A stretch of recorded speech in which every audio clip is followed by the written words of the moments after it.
Hello, and welcome to this week's edition of Inside the Inferno. My name is Kyle Krikorian, and I'm joined today at the desk with Ari Wall. And we've got a great list of ASU sports news to share. Yeah, that's right, Kyle. I'm glad to be back anchoring with you once again and taking a look at some sports nearing the end of their seasons and some that are just getting underway. In a Week 8 matchup against the Stanford Cardinal, the Sun Devils fell inches short of a victory. Inferno Intel reporter Blake Neiman has the recap. Following their bye last week, Arizona State was fueled with momentum going into their road matchup against Stanford. However, the Sun Devils fell short in their bid for their first win at the Farm since 2007, allowing the Cardinal to climb their way back into the game late to claim the 15-14 victory. Arizona State's offensive assault was on point in the first half, as Emory Jones was an efficient 8 of 12 passing, highlighted by a 39-yard touchdown connection with Elijah Badger. To complement Jones in the passing game, Xavier Valade rushed for 62 yards and a score on 10 carries. Defensively, ASU managed to hold the Cardinal to just 2 field goals while also forcing a critical turnover by way of a Jordan Clark interception, extending the team's streak to 9 consecutive games with an interception. In fact, the Sun Devils ended up preventing Stanford from scoring a touchdown throughout the entirety of the game. So what gives? Despite the defense's effort, the offense of Arizona State could not replicate their success from the game's opening half. The Sun Devils again fell victim to poor third down efficiency with only a 31% success rate on such downs. The lack of success allowed Stanford kicker Joshua Carty to continue to chip away at the deficit and ultimately claim the lead after his record-setting 5th field goal of the game. Even for the lackluster performance, ASU still found themselves inches away from victory after Badger came down with an acrobatic one-handed catch with under 10 seconds remaining. Upon further review, however, the officials ruled Badger out of bounds, leaving Sean Aguano's squad in devastating defeat. The Sun Devils will get a chance to get the bitter taste out of their mouth this week in Boulder, where they will face off against a struggling Colorado Buffaloes team. Thank you, Blake. As you said, the Sun Devils will have a chance to get back on the winning side this Saturday against Colorado. Inferno Intel's Ryan Blank gives us the details on what the Sun Devils need to do to secure a victory. Following a loss on the road at Stanford last week, Arizona State hits the road for the second straight week as they take on the struggling Colorado Buffaloes. On defense, Arizona State has not yielded a touchdown to 2 opponents this season, including last week against the Cardinal. The Colorado offense has seen 3 different quarterbacks under center, and with injuries to the backfield, the Buffaloes offense ranks 124th in the country, averaging just over 286 yards per game. The Sun Devils need to take advantage of a matchup against a weaker offense to get pressure on the quarterback and win the battle at the line of scrimmage. On offense, the Sun Devils need to get the running game going. Last week, Xavier Valade averaged over 6 yards per carry and found the end zone. He is only 77 yards away from 4,000 rushing yards in his career.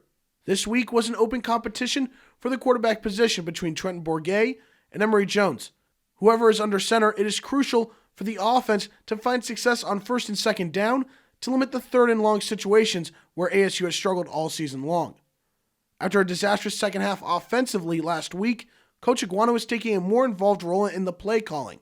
This week is a test for the offense to find a rhythm and sustain it throughout the game while being more aggressive in play calling. This week is a battle between 2 interim head coaches as well. Sean Aguano is 1-3 in his first 4 games as ASU head coach, while Mike Sanford is 1-1 as the interim coach for Colorado, with that win being the lone one on the season for the Buffaloes. Both are vying for the full-time job and need a win to boost their resume this week. Going into Saturday's matchup, Arizona State leads the all-time series versus Colorado 9-3, including a dominant win last season in Tempe.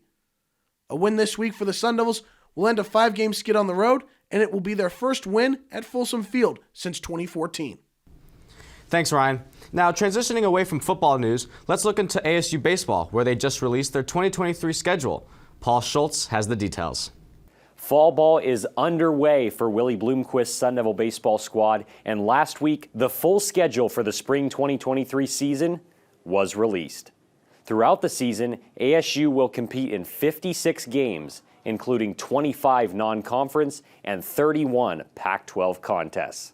The most notable out-of-conference matchups include a 3-game series at Mississippi State, as well as a 2-game set at Oklahoma State. The matchup in Starkville is the first time the Sun Devils will face an SEC opponent since 2014. Phoenix Municipal Stadium averaged more than 3,100 fans per game last season, which is the third best attendance record in program history. With a lot of new faces, both incoming freshmen and some from the transfer portal, this year's squad will be one to keep an eye on. Back to you guys at the desk. Thank you, Paul. Over to the ice rink, where ASU Hockey is coming off back-to-back wins at Mullet Arena over Colorado College. Here with more is Inferno Intel's Stephen Buxton. ASU Hockey hits the road on a high note this week after their first sweep in Mullet Arena. Last weekend, the Sun Devils took down the Colorado College Tigers 5-3 on Friday and 6-1 on Saturday. In Game 1, they took an early 4-1 lead in the second period, but sloppy play and penalties allowed the Tigers to make it a one-point game heading into the third. According to head coach Greg Powers, the team's performance in the third was a clinic on how to close a game. Powers credited that to the team sticking to a simple, disciplined approach. When asked about his message to the team after Game 1, Powers said he just told them to remember the pain from losing the week prior and use it as a motivator. Clearly, the message paid off as ASU carried the momentum over to a 6-1 win over the Tigers. The win was yet another great performance by sophomore goaltender TJ Septemfelter, who leads the country in a mile in saves with 278, which is 87 more than the second place. The Sun Devils need him to keep it up this week, though, as they prepare to face 6th-ranked North Dakota in the Las Vegas U.S. Hockey Hall of Fame game. North Dakota is coming off the biggest win of their season, taking down number 1 Minnesota in overtime last weekend. In order for the Sun Devils to win, they need to take advantage of power plays, continue improving on their penalty kill, and play a cleaner game than usual for a team that is ranked 3rd in the country in penalty minutes.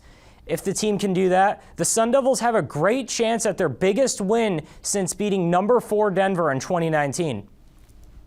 Thanks, Stephen. If anyone out there hasn't made their way to Mullet Arena yet, you are surely missing out. Now we'll check in with ASU Soccer, where Cooper Hancock has an update. Last Sunday, the ASU's women's soccer team took on the University of Washington. The Sun Devils were on the verge of taking a win against the Huskies after Alexia Delgado scored her 5th goal of the season in the first half. Although, when the whistle blew in the second half, it went downhill for the Devils. In a 2-minute span, the Huskies scored a free kick off of a strike from Summer Yates to tie the game, and then a go-ahead goal with 51 seconds of game time remaining by Carly Shuckle. Despite going 1-1 on the weekend, head coach Graham Winkler described the game as disappointing after being so close to going 2-0. On Thursday night, the Sun Devils headed back to Tempe to take on the struggling Oregon Ducks. A game that seemed to be another Pac-12 matchup turned into a game for the record books. Nicole Douglas added to her already loaded ASU Soccer resume after recording the most goals and points in a single game. Douglas scored 4 goals in that rout that included her first goal in conference play, being scored with only 48 seconds in the game. Douglas scored 2 more before there was 24 minutes on the game clock. Her record-setting goal came in the 78th minute. More history unfolded in Tempe as Ava Van Dersen tied the ASU assist record with 25 after assisting Douglas's 24th minute goal. The ASU defense only allowed a single Oregon goal all game and created many opportunities for the Devils to offend. The game ended 5-1 in Tempe, as in the eyes of Graham Winkworth was one of their best performances all season. The Devils will face Oregon State next on Sunday. Guys, now back to the desk. Thank you, Cooper. Over to ASU Volleyball, who is coming off back-to-back games in Washington against Washington and Washington State. Here with an update is Douglas Santo. ASU Volleyball is coming off a 1-1 weekend, although the outcomes may be the opposite of what you'd expect. They began the weekend knocking off the 15th-ranked Washington Huskies in 5 sets, but couldn't carry that momentum into Sunday as they lost in straight sets to Washington State. With the Sun Devils' win over Washington, they earned their first ranked win of the season, and head coach Sanja Tomasevich got her 3rd win against her alma mater. This victory came behind the return of Marta Levinska and multiple career-high and season-high performances. Middle blocker Claudia Stocky recorded 10 blocks, and sophomore outside hitter Jelly Sear tallied 20 digs, each being career highs. Senior libero Annika Larson-Nummer earned 27 digs, junior setter Ella Snyder with 12 digs, junior outside hitter Marta Levinska totaled 6 blocks, and the team as a whole reached 13 blocks, which were all season highs. Although they had a strong performance against the Huskies, they ran into a roadblock against the Cougars. The Sun Devils got strong performances from Iman Asanovic, who led all players with 16 kills, her 4th in a row with double-digit kills and 16th of the season, and Annika Larson-Nummer with 11 digs, her 7th in a row with double-digit digs, which is the longest streak of her career. But these stellar performances weren't enough to lead the Lady Devils to a victory. Next, they'll travel back home to face Oregon State and number 18 ranked Oregon on October 28th and 30th respectively. The Sun Devils will be looking for revenge as the Ducks swept them in their last matchup. But they'll have to shift their focus to the Beavers first, in an attempt to end the month the same way they began it, with a victory over Oregon State. The Sun Devils will be looking for a sweep this weekend to get themselves back to 500. Back to you guys at the desk. And that's going to do it for our show. To find more ASU sports news, visit us at infernointel.com. You can also find us on Twitter and Instagram at InfernoIntel. For Ari Wool and the rest of the crew, I'm Kyle Kokorian. Have a happy Halloween, and we'll see you at next week's edition of Inside the Inferno.